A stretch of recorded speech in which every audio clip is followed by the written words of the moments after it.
a tremendous tariff on lumber and things as such. And yet we don't need their lumber. We have more lumber than they do. We don't need Canada's lumber. When President Trump imposed extra tariffs on lumber imports from Canada, he probably thought it was just another tax on another country.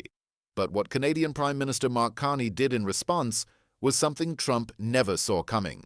Because within just a few weeks, while America was facing the biggest lumber crisis in decades, Canada was making billions by selling the same lumber to America's rival countries at almost double the price.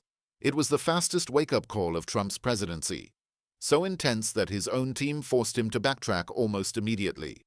But what exactly went down? Let's find out. It all started the day Trump went on live TV and proudly declared, "We don't need lumber or cars from Canada." Experts instantly pushed back.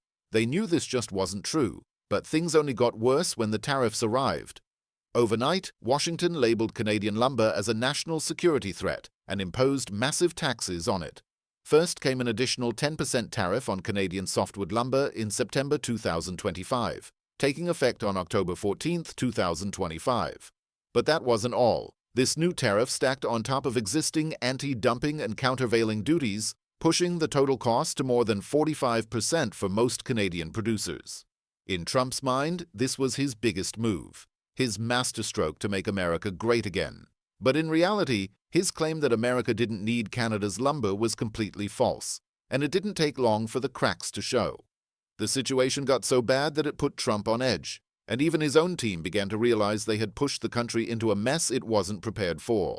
According to the reports, Canada sends about 12 billion board feet of lumber to the U.S. every year, and America needs that wood. For construction, housing, and almost every new home built, the U.S. depends heavily on Canadian lumber. So when Canada was hit with huge tariffs, they didn't start a trade war. They simply stopped exporting their lumber to the U.S., and inside America, everything started falling apart. Suddenly, there was a lumber shortage, and prices shot up like crazy. And what happened next? Builders paused projects, banks grew cautious, homes became unaffordable, because every 1% increase in lumber price adds about $1,000 to the price of a house. And when lumber prices climbed near $765 per 1,000 board feet, it added around $10,000 to the cost of an average new home. So the same policy meant to help American workers ended up doing the opposite, making houses too expensive, slowing construction, and hurting the overall economy. But while America was going through all these painful challenges, Canada was celebrating, because the way they used this opportunity completely changed the game. Before tariffs, nearly 90% of Canada's lumber went straight to the United States. So Washington expected Canada to bend under the pressure, but Canada did the opposite. Instead of begging to return, it looked outward. Canada quickly expanded exports to Japan, South Korea, Vietnam, India, Australia, the United Kingdom, the Middle East, and North Africa.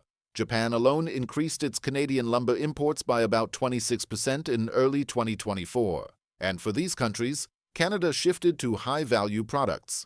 Instead of exporting raw wood cheaply, Canada sold finished materials at higher prices, generating more profit. And just like that, with new customers and a smarter strategy, Canada became stronger and more independent almost overnight. Meanwhile, the United States was facing the consequences. Lumber prices shot up, construction slowed, and in many places projects stopped completely.